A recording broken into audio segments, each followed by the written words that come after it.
1970 Mach 1. I'm not sure what the engine is. It's probably, well, it looks like it's an aftermarket engine, I assume.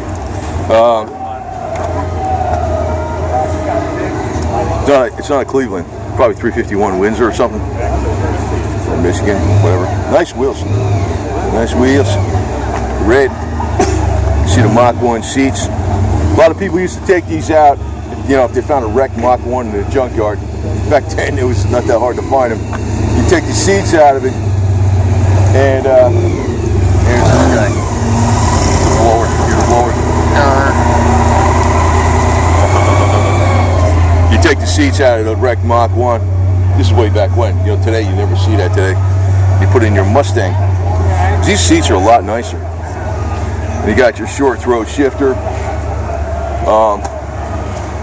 And it's very difficult to find those louvers for the rear windows, you know, the original ones. I don't know if that's an aftermarket original one or whatever, but the rear spoiler. You definitely would want those louvers in the wintertime because your entire window would get filled up with snow. Pretty good. And get a good shot from the side here.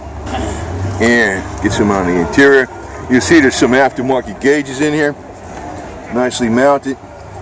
Got them on the floor, down here by the shifter. Got tachometer, water temperature. And of course you got all the gauges on the inside. Red floor mats and everything, so looks good. Full restoration progress, which is documented with pictures. Dual electric fan, aluminum radiator. Looks nice. It's a sweet style. And this is, to me, 69 and the 70 are the best years, definitely, in my opinion.